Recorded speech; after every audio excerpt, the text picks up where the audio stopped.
Welcome to the Washdown podcast, episode number 107. And tonight's guest is Cody Shea. And Cody is a firefighter paramedic with Tacoma Fire Department. He's got about 5 years on the job. He directed and filmed a documentary about PTSD and depression with firefighters called The Call We Carry. It's on YouTube or thecallwecarry.com. We had a great conversation. I highly encourage everyone to check that documentary out.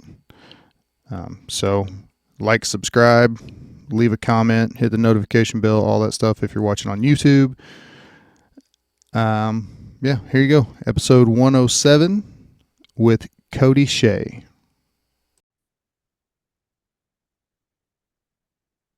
It's different every time. Yeah.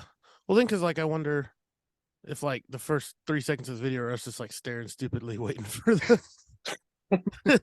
No, whenever I do the editing, I never see that. It's usually as soon as it says recording, it's recording. So Sweet. we've went around and round with figuring out Zoom. So Listen, our intention on doing this podcast is good.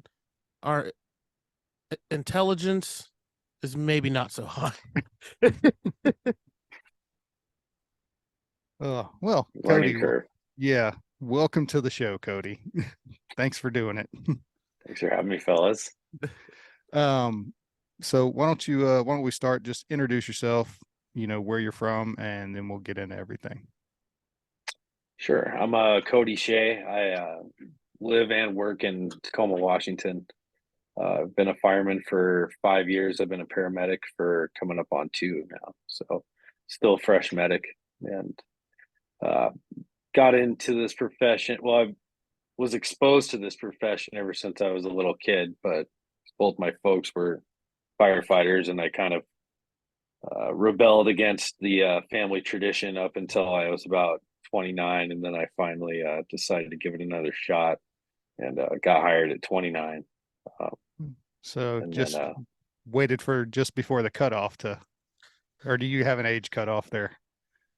Honestly, I did. I had a whole backup plan because at about 25, I was like, you know what, I'll just give it a shot. I'll go after it.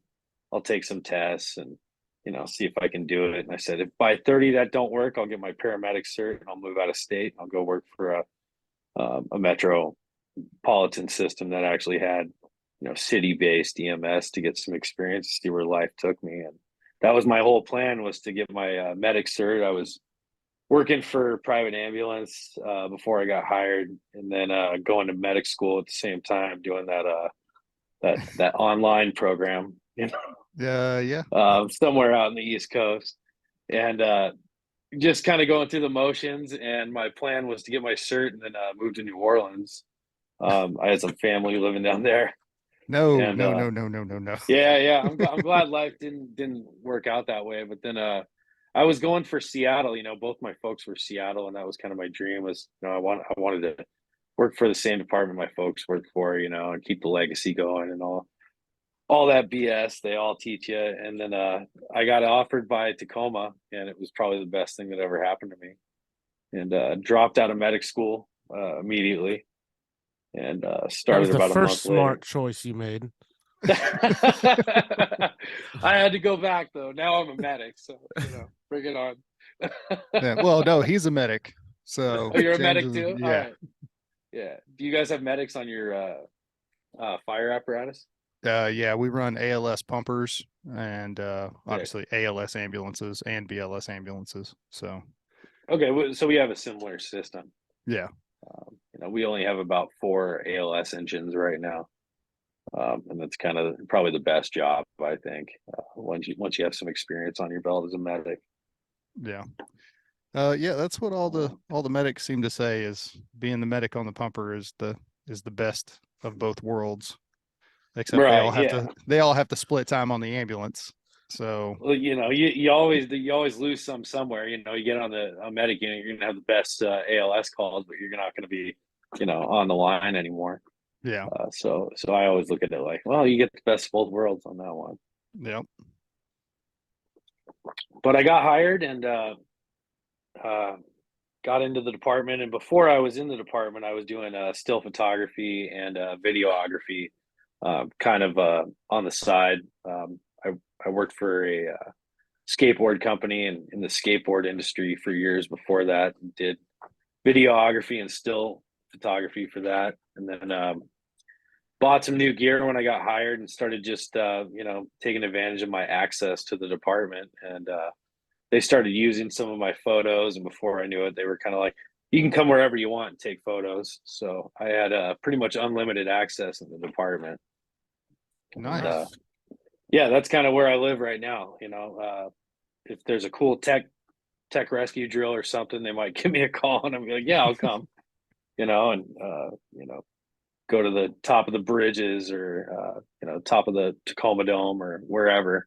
And I get a lot of cool access, so I'm pretty privileged that way. Ooh. So obviously we're going to talk about the documentary that you did, The Call We Carry. How did that come about? Was that something that they brought to you, or? Yeah, so our chief's a pretty rad guy, and he actually gives a shit about our morale, which is pretty rare nowadays, what I've come to find out. But I was doing a couple little promotional videos for the department's social media thing, and then he approached me with the idea of like, hey, why don't you do something on our peer support team? I'm like, well, what do you mean? He's like, just kind of some kind of infomercial, kind of highlighting the services of our peer support team. And I was like, yeah, okay. All right. And an infomercial, because it's the 90s. I mean, that was the best way you could describe it, man. And it was like 5 to 7 minutes long is what he wanted it. And I said, okay, well, I'll see who really wants to talk to me about mental health. And naturally, no one wanted to talk to me. No, it's crazy in the fire service how you bring up mental health and a lot of people will just clam up. Yeah, so I didn't really have a big plan going into it. I was just like, maybe I should just talk to some people and see if anybody's willing to talk on camera about like, how the team was beneficial or whatever. And there was a guy in our department, old salty dog named Vern Porter, that he's been in the fire service for like 34 years, and he was down at prevention when I was getting pretty busy in the south end. So I never really worked with him on the streets, but I knew about him and everybody knew about him. And more people were like, you should go talk to this guy. He's got quite a story. And so I reached out to him and he was like, oh yeah, I'll talk to you. Like, all right. And I had this interview with him in the basement of one of our stations. And that was the one that you saw in the film. And he just told this story that was just so like gripping, the way he told, the way he explained it. How I've explained it to other people is like, it was almost like you were going through it with him. Like, he just explained each stage of what he went through up until like his breaking point. And there was so much to take from his story, and the fact that he was he's the most stereotypical looking old fireman you've ever seen, just oh yeah, big mustache, hard as fuck, and well respected. And I was like, man, there's really something here if like someone like this guy of this caliber can actually open up to this vulnerability and give me a glimpse. And I didn't even know the guy. And we talked for over an hour, and after that, I mean, that started like a really good friendship between us. But I think the word kind of spread beyond that conversation. Telephone, tell a friend, tell a firefighter. People started figuring out what I was doing, and more people started to actually like say, hey, I'll talk. And then I think about a month in, after talking to about 4 people, I told the chief, I said, look, this isn't, I think there's a lot more here, if you'll just give me your blessing to just kind of explore it and see where it goes. But it's not a very bright documentary, if you will, at this time. Yeah. It's not a bright video. It doesn't show our profession in a good light. And I said, but it's very real, and I think it might actually do some good. And he without hesitation was just super supportive and was like, go, just do your thing. And so I worked on interviewing more people. That took about 5 months. And then I started actually like banging it out every day and just kind of playing around with it and realizing like, oh, there's an actual story here. And it was all there. And it was a long process. It took about a year, just working on it in my office and showing my fiance and very few limited people some previews. And before I knew it, it was over, and I showed him. And then when I showed him, I was expecting him to do the fire department thing and be like, well, you can't have that. You got to cut that out. You can't say this. Yeah. And none of that happened. I was like, what do you want me to take out? And he's like, I don't want you to take out anything. It's like, right on. And That's so I don't want to interrupt you, but yeah, that's probably one of the best examples of leadership that I've heard recently. Is, it might not look good, but it's real, and people need to know, and everybody else needs to know that it's okay to talk about this stuff. yeah, I was blown away because I knew some of the stuff people were saying, like to some people, are going to be kind of shocking, Yeah. especially if you're not in our profession. But I knew people in our profession would be like, I know what they're talking about. I knew it'd resonate with them, and that was what was important. And I knew that by him signing off on it, I was like, man, this might come back and bite you in the ass, not me, but you. Yeah. And he didn't even hesitate, man. He just went for it. And yeah, that was how it came to be. And he rented out a little movie theater, and we showed it to just our people and their families if they wanted to come. And I think we packed the house like four nights, and from there it just kind of took off from there. Nice, man. Yeah. Yeah. We had Taylor Wilkinson on. Her episode goes live this week, and she had worked in your area. And when I know Taylor. yeah. Yeah. So she's like, hey, you need to get in contact with Cody. He's got this documentary on YouTube. And I'm like, okay, cool. So, I go check out the documentary, and I'm like sitting there watching it. And watching it. And I'm like, fuck. Okay. Well, I guess now I have to. So yeah, that's how I found you on Instagram, and just like, hey man, come on, talk Well, about this. So cheers. we appreciate you doing it. Yeah. Yeah. I wasn't expecting, whenever I sat down to watch it, I wasn't really expecting it to be that real. I was kind of expecting more of especially whenever because it was posted to the Tacoma FD page. Right. So I was like, okay, well, they're going to talk about mental health, but it's going to have, there's going to be an angle to it, or it's not going to be what it is. And probably within the first 5 minutes, I'm like, okay, they actually did it right. So Yeah, I was super surprised, like I said, that they were so supportive about releasing it, and I knew at some point it was going to go up, you know, to the city council. It was going to go beyond the fire department. It was going to be, a city thing at that point. And that was when I got pretty nervous because I was like, dude, they might just sideline this whole fucking thing. And, at that point I was pretty attached to it, and going through my own stuff at the same time was pretty hectic, because I was having a lot of issues personally, just from trauma on the job, trauma with life before the job, just everything kind of building up on top of me. And I think the only reason I was able to get through that year was because I was kind of channeling all that aggression and all that frustration and sadness all into that film. I'd come home every day and I'd work on it. Sometimes up to like 14 hours sitting on this thing, and just got obsessed with it. And that was the only way it came to be. But also wasn't very healthy for me at the same time. yeah, I mean, doing that kind of work and listening to those stories, for that amount of time and over and over and over again, I mean, it's going to bring stuff to the surface. So It did. Yeah, for sure. It definitely did. Cody, what's been your reaction? I'm sure obviously you don't sit down and watch it every week and just smile and say, look what I did.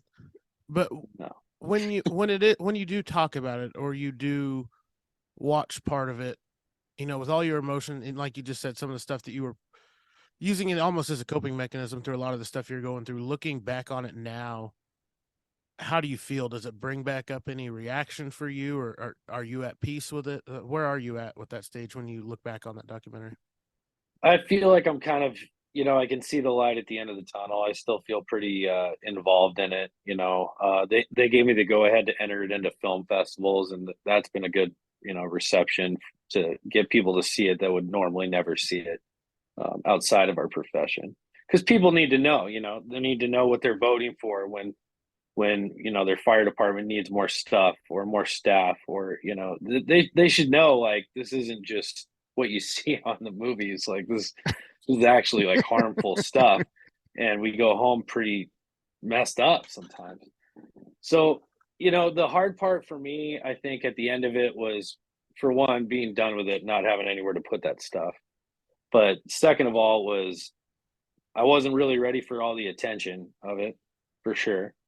And I know some people that were in it were definitely not ready for that. And that was where I think a lot of the guilt came in, because, I didn't want to cause anybody any issues. I didn't want to make them relive their trauma that clearly, it was obvious to me, everybody that was involved in the film is still going through shit. Like, nobody was like, hey, I'm cured now. I'm a great, I'm on top of my game and everything like that. That was very apparent that, like, everybody, this is an ongoing thing, and that's how I felt. So watching, some people get attention from it that don't really want it, was a little hard to deal with. Talking about it over and over, organizing a lot of stuff. I mean, it kind of just became my life for a little while, all while I was dealing with my stuff. So I think, as far as the film goes, I'm pretty happy with where it is right now. I do have closure as far as the film's concerned, I think. And right now I'm just, enjoying seeing more people watch it and everything like that. But I also feel the same way in my personal life. I had to handle my own stuff right after that, and take some time and do some serious therapy. And so I feel like it's all part of my life, and it's all kind of, I see the light at the end of the tunnel now, and life's looking a little up, which is a good thing, because it wasn't for a while. How was your relationship? You said with your fiance. How supportive, or what were your conversations like? Obviously, because you made it, I think, pretty clear you probably weren't in the best. Your focus, I think, was your work and this video, and you were probably on the back burner. And I can only imagine probably how your relationship was. How did you work through that to get to where you guys are today? Well, even make it tenfold harder for you. She got hired by the fire department, and she was going through recruit academy and probation throughout this whole thing. Yesterday was actually her last day on probation. She's off probation now, but it was a pretty rough year, as you can imagine. Yeah. You didn't know whether you were coming or going most of the time, probably. Yeah, it was like, man. So it was a whirlwind of a year. I'm happy it's over. I'm happy she's off probation. I think we both had to kind of take a back seat to each other's lives several times throughout the year. But that's what marriage is like. It's what relationships are like. You're gonna have rough years, I'm sure. Yeah. But Well, I'm just thankful we made it through it. You know what I mean? Exactly. Yeah. Sometimes it's just like, hey, it's gonna suck for a little while. We're gonna do the best that we can, and it just kind of is what it is. So yeah, and you remember, like, when you came on, like, your first year, and like how shitty that was. But like a few years go by, and it's kind of like, you focus more on, like, the fun times of recruit academy, or the fun points of probation. You don't think about like all the other days that just fucking suck. yeah. And so it's almost like I was like going through it again with her. So it was very interesting too. But it was a rough year. We were actually just talking about that at the station last day. There was, between overtime, there were 3 of us that were all from the same academy class working together. And we were reminiscing over funny stories and whatnot. And one of the guys made the comments. He's like, "Wouldn't it be nice to know you're in the good old days when you're in the good old days?" And it was the same like for our academy class. Like some of the like at the time we're like, God, why are they yelling at us? Why are we doing all these towers? This is terrible. This is miserable. But the lack of responsibility that we didn't have then, just the overall like coddling, babysitting that we didn't realize that was going on. Like, can we go back to that? This shit kind of sucks now. Yeah. Oh, but like looking back when you were a kid, you didn't realize how good you had it. Yeah. Then you come out to the stations and it's clean this, clean that. Shut the fuck up. Shut the fuck up. Yeah. Do this, do that. Yeah.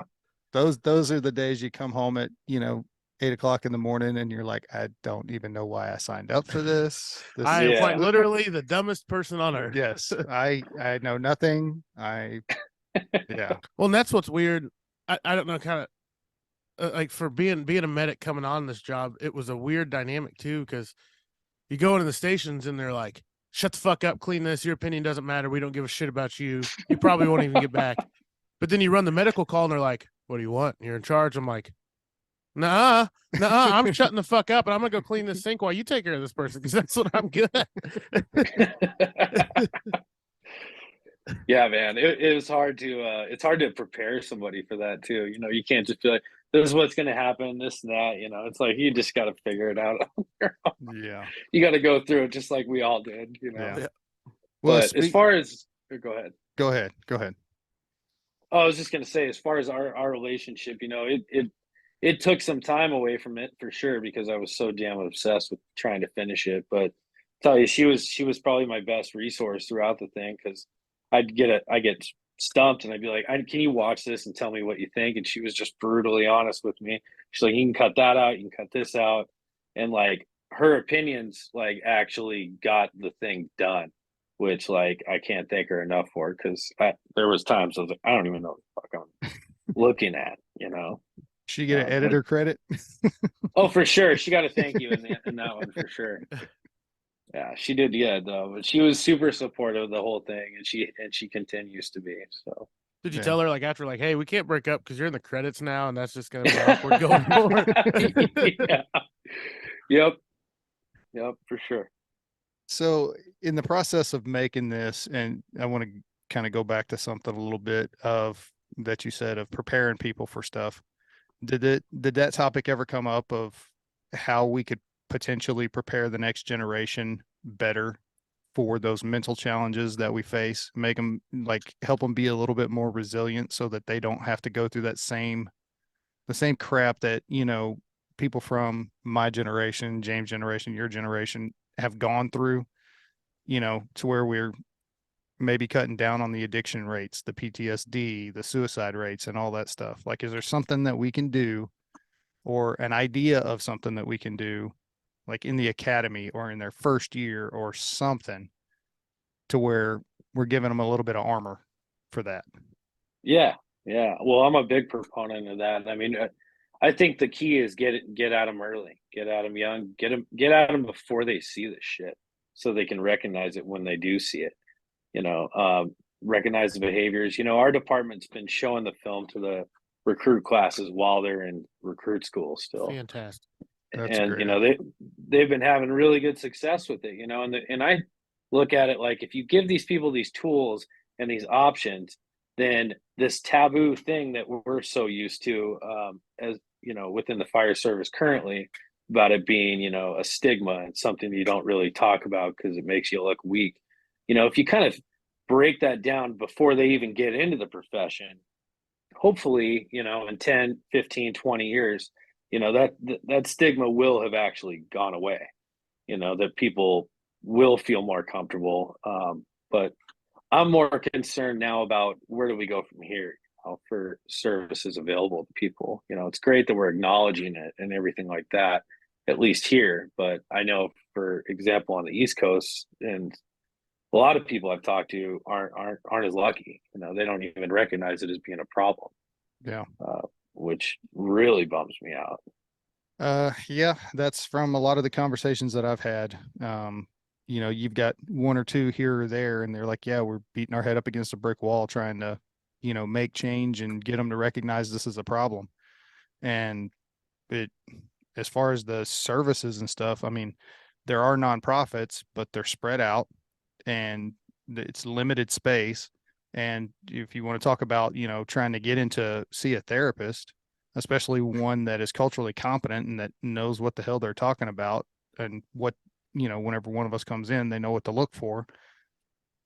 I mean, you're talking about wait times that are ridiculous.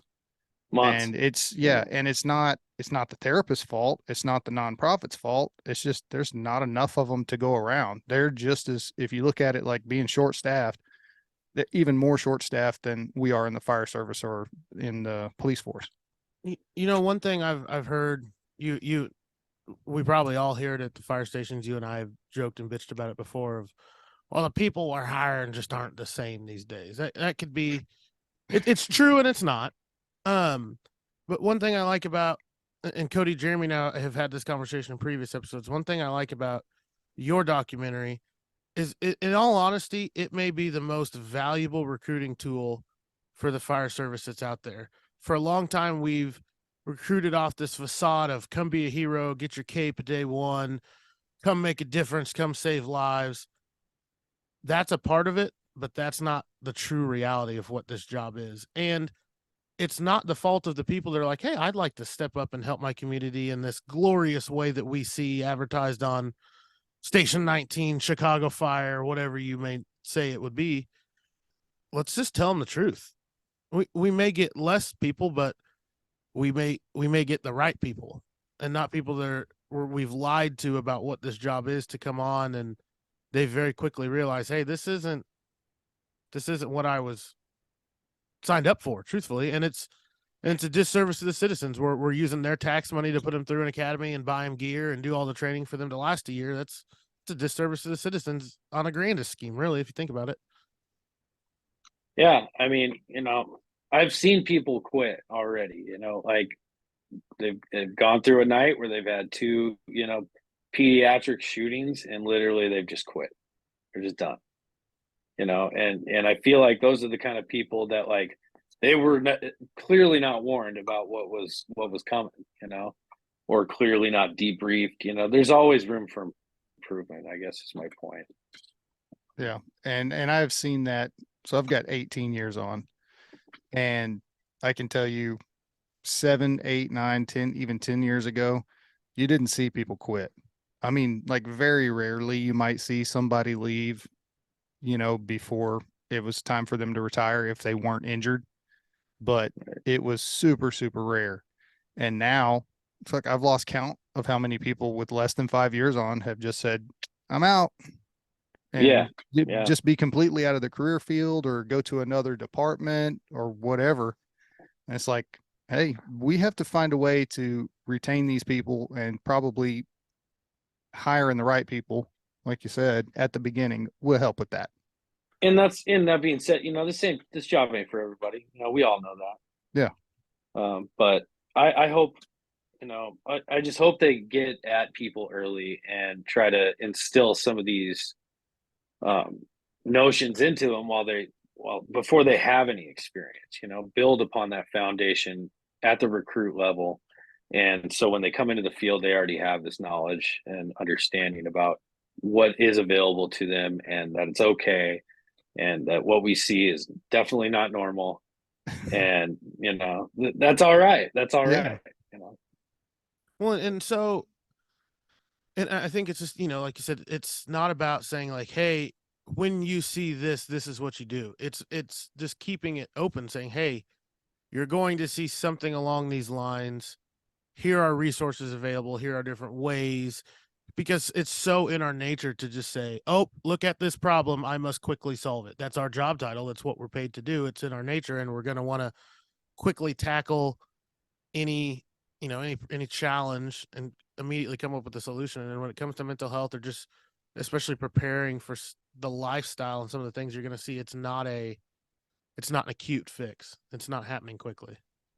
No. I mean, for us, we, in comparison to some of the departments, we're way further ahead in at least our acknowledgement that there's a problem.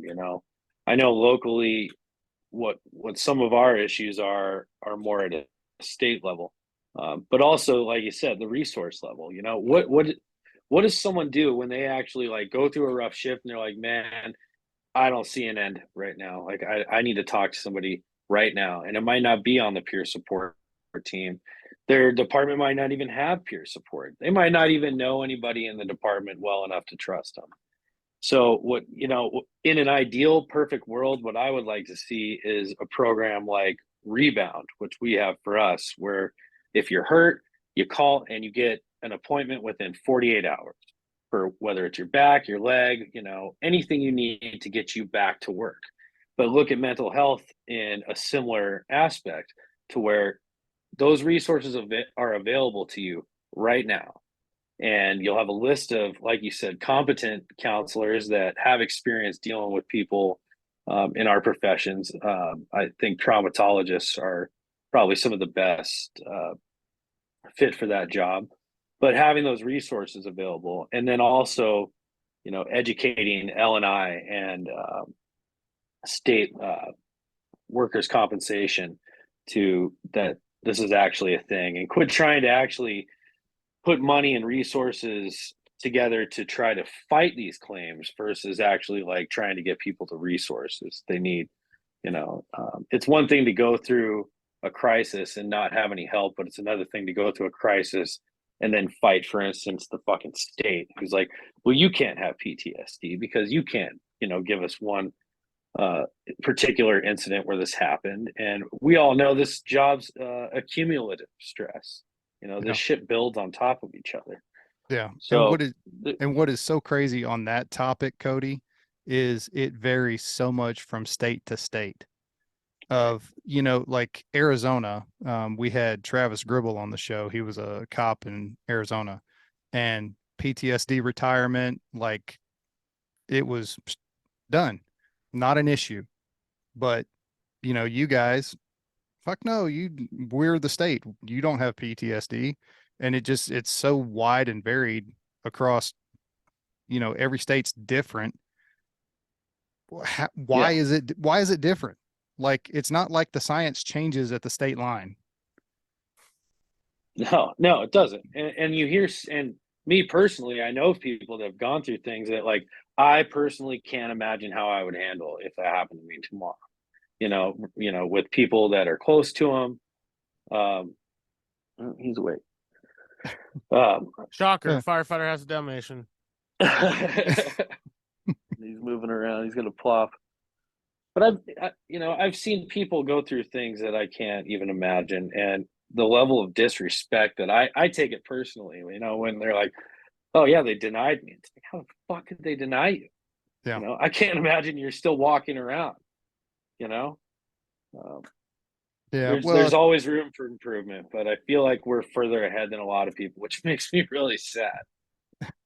Well, I mean, just the fact that, you know, your chief and department and the city council, I'm assuming, supported the documentary. You know, I know the chief and the department did, and let you put it out there. I mean, that speaks volumes, man.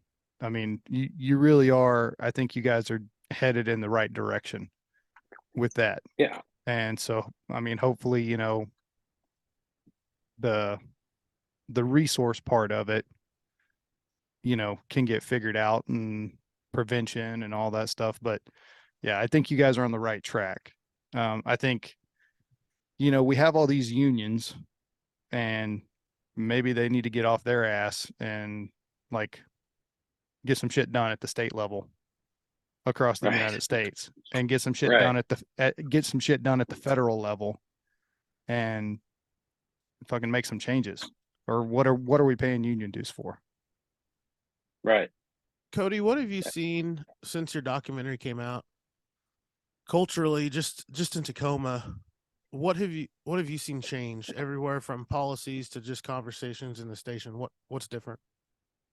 I, you know, a lot of thank yous and a lot of people that have approached me that I don't think would have ever, you know, maybe opened up to me like they have. That was a big surprise. One of the hard parts is, you know, you want to be there for your people, and you know, I love everybody I work with, and I want to be there for them. At the same time, one of the hardest things for me is, I'm not a mental health professional. I have no mental health training. I'm not on the peer support team. I literally am right there with them going through it as they are. All I did was put together a video, so that's been kind of difficult too, because a lot of people want to open up to me now and tell me, how they've been struggling. And, the I don't like to really give people advice because I don't feel like I have enough life experience to really tell people what to do, but all I can tell them is, hey, this is what I did and this worked for me.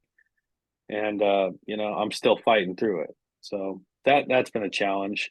But I think it's been more talked about. More people have been open about it. It's definitely created more conversations. All of our surrounding departments have kind of reached out and they wanted to do their own screenings for their people, and several did so. So a ton of support just from the region alone, not just Tacoma, which is nice. That's awesome, man. Yeah, and honestly, man, I think that's the best advice that you can give somebody is, look, I went through it.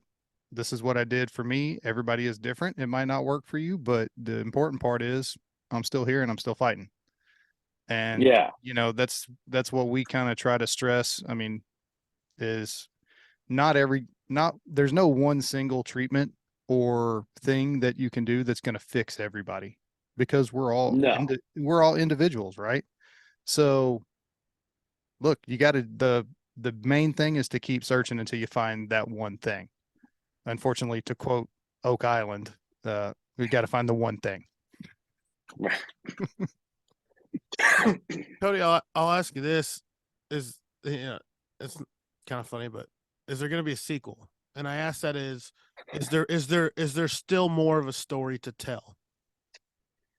Yeah, I've actually been approached by that, about that already, from people outside of our departments that are interested in it. And I don't really know, man. I know that there's other film projects I want to do, most having to most surrounding the fire service for sure.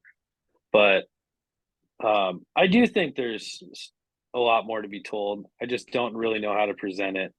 And I think I'm going to kind of be in the waiting mode. And if something big happens legislation wise, if some department really wants to get a handle on maybe creating that system that I mentioned earlier, I'll be there for sure to film it and just kind of document it. And if there's a story at the end of it, absolutely. But the one thing is that I think this film was missing is a lot of solutions. Like, we didn't really go over a ton of, this specifically happened. We really wanted to just kind of break it down as like, hey, let's have a conversation. Let's not try to solve this through this film. It was just like, hey, let's acknowledge it. Let's talk about the elephant in the room. Let's let people know it's okay to talk about it. But like you said, that leaves a lot left. So there's a Yeah. lot of techniques, a lot of things people do to relieve stress that I think are worth being talked about. So possibly. Yeah. Well, I mean, I think you started where you needed to start, though, of just awareness, acknowledging the problem. Right. So, I mean, because until everybody does that, we're not going to be making strides forward. No, and I Yeah. also didn't want to make it, this really long video where, we've all watched films that drag on and drag on, and I didn't really, I wanted to keep it as short and maintain as much attention span as possible. So Well, yeah, especially this day and age where it's every 20 minutes, it's squirrel. yeah. So Yeah, but there is some really good stuff. There's some really good stuff out there, man, for people to do that I hope people tap into. Therapy's, um, you know, exponentially great. It's a good thing. I think a lot of people stigmatize even therapy, and therapy is a really good tool. I've been pretty active in therapy since this film was done, even before that, but hit it pretty hard then. Um, I'm a big believer in some people need some medication to kind of take that edge off, when everything when every edge around you sharp and nothing looks up or looks bright, you know, sometimes it's okay to maybe take that edge off. Something I've been really into lately is this cold water therapy. I don't know if you've heard of it. Like ice baths. Sorta, yeah, yeah. Well, yeah, a lot Explain of it. people are like, yeah, I don't Yeah. want to know. No, so this doctor, Mark Harper, released this book called Chill. And one of our firefighters, her and I are pretty close. And she said, hey, I've been doing this thing where, you know, you box breathe, you get your heart rate up, and then you go into water about, you know, 55, 56 degrees. And, you know, you put a stocking cap on, you wear some headphones, and you kind of just gel with the water, and you're cold as shit for about 30 seconds, but then it kind of just goes away. And you're only in the water for about 3 to 4 minutes, depending on the temperature. But basically, what it does is it activates your fight or flight response, and then it kind of trains it so that things that are maybe get you super worked up when they hit you don't get you as worked up. Obviously, it's a good cardiovascular exercise as well, but it's kind of a good reset, man. Like after like a shitty shift and you just want to like reset and don't want to go home with all this aggression. You know, it takes what 20 minutes to go down there and get in the water for us, and that's been a pretty game changer. I never thought I'd like going into cold water, but I don't know if works. there's anybody here in the Midwest that wants to hear the word cold right now. Yeah, you or guys water for that Yeah. matter. Yeah, the other thing that I have been doing though is the EMDR therapy, Yeah. which is I don't know if you guys are very familiar with that at all. Yeah, my wife is a therapist, so I And- get, and she's EMDR trained, and and she's I've a actually huge done it. fan of it. So I've done it with his wife, and it's Yeah, what do you think about it? so actually in my situation it was after a not work related or anything shooting, and I had a pretty I was having a hard time, and I talked to her on the phone just in tears, bawling over it. What was weird was the physical reaction it was causing afterwards, just the almost just severe pain or numbness in my arm, and just all this wave of emotions. And I did it with her, and it still every once in a while, but I noticed just immediately, just kind of training, talking through the situation, going through the responses with it. I was a huge fan, actually. Yeah, nice. Yeah, it was a game changer for me. You know, somebody said, you know, it doesn't make it go away, and no, it doesn't, but it definitely makes it a little less edgy for me. You know, Yeah. it doesn't Yeah. hurt as much. yeah, well, the purpose of it or whatever is to, you know, you're always going to remember that kind of stuff, but it's to take the emotion that's attached to that memory and put it where it's supposed to be, and not be so entrenched with that memory anymore, Yeah. so you No, don't get the same reaction. Yeah, I had a really awful call last year. It was well, this year, the beginning of the year, kind of when I first started working on the film, and it was a breech delivery in this. Um, it was a pretty rundown apartment. It was a second story, no elevator, and she was in the back bedroom. So her second kid. And I was on the medic unit, showed up, engine was already in there, and first thing I see is she's on the floor on all fours, and the medic on that engine was just holding this baby like halfway out, and he's like, "Help!" And and we tried to get this baby out, man. Like we tried and we tried, and it took us. I mean, no shit, it must have been. It was at least 5 minutes, you know, trying to get her to go on her back and try to get her to go on her knees, and nothing was working. And it got to the point where we were like, we got to fucking go. We need to get you out of here. And anyway, it was one of those moments where it was really dynamic. There was a dynamic delivery. And then right when we were just basically like, you got to get on your back now, because we had to carry her out and we just couldn't carry her out on all fours. I mean, there was too much shit in the way. We had to go down 2 flights of stairs. It's dark. It was just a shit show. It was not a good situation. And she goes, okay, I'll get on my back. And she got on her back, and then boom, kid comes out. I catch the kid, and the kid's dead. And immediately, we cut the cord. Someone drug mom out, and we got to work on the baby. I mean, so it went from one dynamic call to a really another dynamic call. And I put the IO in the leg, and I'm like a brand new medic. I'm on probation, not even like on my own yet. And put the IO in the leg, and I go to unscrew it to put in my IV extension, and I'm like, the fuck? And it wouldn't twist, and I'm like, my brain just wouldn't work. And there's a code. We're doing CPR as well, and I'm like, they're like, where's that IO? And I'm like, well, something's wrong. I don't know. And I got a defective piece, and I never looked at it. There was no part to unscrew. It was all fused together. Oh. So basically, I just drilled a solid bore needle, and I had no way to get it out.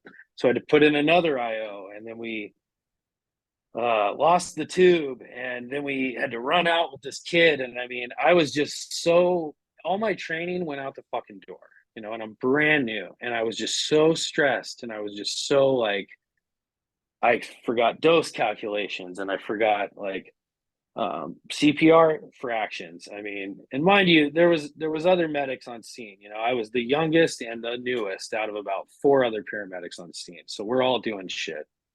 But we got the kid back, worked him for about 15 minutes, got the kid back, and we're running to the hospital and rode the gurney up to the ED, just watching the monitor and keeping my finger on the brachial, but also holding in the tube because we couldn't secure the tube because we could never dry the baby off from the delivery when it was just so quick.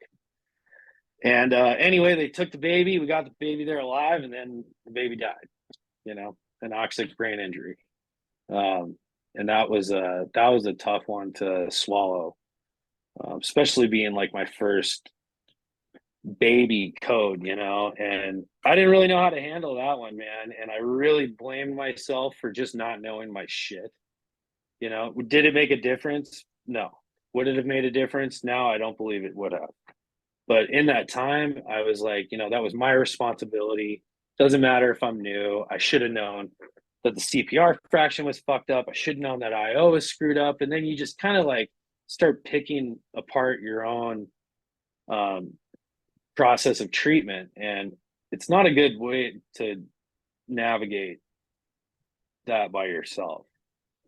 But I held on to that for a long time, all throughout the year. And then I finally did the EMDR. And I think the breakthrough was for me in reliving it, who was putting me through it said, well, what did you do when you didn't know what to do? What did you do? And I said, well, I did this, I went for another IO and I got that IO. What'd you do with that after that? And then he basically pounded into my head that I did the next best thing. It wasn't that I did nothing. It wasn't that I failed that patient. It was my training didn't work. I got thrown into that fight or flight response. I got worked up, but I did do something. I did the next best thing. And that kind of was a breakthrough for me and kind of allowed me to see that, the bright side of like, for one, I learned a lot on that call, and 2, I did the very best I could. I really did, and sometimes that's hard to see. And sometimes you really need that extra outside source to really allow you to see that perspective. You know what I mean? Yeah. Well, and dude, that's so common. The beating yourself up after a call, because for some reason, and it could be personality types or I don't know why, but most firefighters, whenever we show up on a scene, we assume that we're going to fix everything, and I don't know why that is, but every call is going to have a positive outcome and we're going to save everybody and, just go down the line. And that's not reality. Reality is you're going to lose patients. You're going to do everything perfectly and they're going to die, or Yeah. you're going to roll up on that house fire and you're going to do everything perfectly and you're still not going to get those people out, or you're still, going to lose the house because of something that's well beyond your control. And sometimes you're just behind the 8 ball, yeah, like that. We were fucked before we got there. You know what I yeah, mean? I've learned very quickly, at least in my aspect of that, it's one of two things when we get called. A, we shouldn't fucking be there, which is 70% of the calls, it seems like. Or B, we're already too late when we walk in the door. yeah, It seems like there's no real happy medium anymore. Yeah. I mean, I can't deny that. We had a fire the other day, and I'm a district safety officer, so I drive the battalion chief. He's a fun police, is what he is. Yes, I'm Nice. a fun police. I walk around at fires and I go, put your helmet on, put your gloves on. Put your air pack on the roof, dumbass. Yeah. Fuck you. Even though I never wore one when I was a truckman, but whatever. So no, but we get there and there's flames blowing out of this roof. And so I go in and I'm radioing back, hey chief, there's some smoke in here, but there's no fire. So it's all in the attic. And so I've got, 4 or 5 truck guys and they're beating the hell out of the ceiling. Well, it was basically the homeowner used the attic for storage for everything. And they just took huge chunks of plywood and dropped them on the rafters. So, I mean, we're hitting these chunks of plywood with the pike poles and doing fuck all. Yeah. So, yeah. And so the chief's radioing back and he's like, if you guys don't get a hole, you're coming out. Cause, we got the roof is not going to last for much longer. And thankfully we were able to, find a couple of sections where they'd put particle board instead of plywood and punch a couple of holes and get a line up there. But yeah, man, I mean, that's beyond our control though, because, you just can't punch through that stuff in enough time whenever it's already compromised. So it would have been totally understandable for the chief to go, it's not safe, get out. And that house would have burnt the whole roof off. Right. So, yeah. And we did everything right, but still didn't have a good outcome. No. Yeah, we got a lot of hoarder houses in our districts. Been to several hoarder fires, and they're not fun. No, I was doing a lot of running around chasing that fucking thing. Yeah, I was at one last night. I may have fallen down a time or a dozen, tripping over shit, tangled up in wires. Yeah, it was a shit show for sure. Yeah. What the fuck is that? Yeah. The amount of times I've said that in the house fire, I've probably lost count. Oh, dude, it was, yeah. Or what the fuck is that doing there? Yeah. The fuck is there a couch here in this fucking kitchen? Because why wouldn't there be? Come on, man. Oh. All right, man. Well, dude, I can't thank you enough for coming on. This has been fantastic. Yeah, I love the documentary. I love what you're doing there. And I wish you all the best, man. Yeah, I really appreciate it, man. And thanks for having me on. And I'm sure one of these days I'll get down there, down in the Midwest. Oh yeah, come on. We got some good barbecue down here. We'll have to time it. We'll have to time it in between the blizzards and the tornadoes and the heat drought. But yeah, outside of that, we'll. Yeah, I'll pick the heat, man. I can hang with the heat. So, Cody, do you got any closing thoughts before we'll wrap it up? No, I like I said, thanks for having me on, and I'm just I hope it kind of inspires people to be there for each other. And if your department doesn't have a peer support program or doesn't have any resources into mental health, maybe that's that time to take that leadership role and at least suggest it and start pushing it in your departments. Sometimes all we have is each other, and politicians sure as shit ain't going to do it for us. So I think we need to be there for each other. And if you haven't seen the film, please check it out. All the links are at thecallwecarry.com. And you can find anything on Instagram at Shea, and you can find the film on Facebook at The Call We Carry. Cool. Awesome. James? I like I kind of said earlier on my final thoughts. I'm just glad that we're finally, I think, starting of the many things that needed to shift in the fire service and just public service and first responders in general. We're finally waking up. People are waking up to the reality of what the job is. It's not a Michael Bay film. It's not a Be a lot cooler if it was. yeah, it's not whatever the Law and Order guy. It's not Dick Wolf show. It's The Call We Carry. That is it. That is the job. Now, there's a lot of laughs. There's a lot of camaraderie. There's a lot of stories that people never believe. But the sooner the world realizes just what this job is, I think it'll only be beneficial for the job. Cool.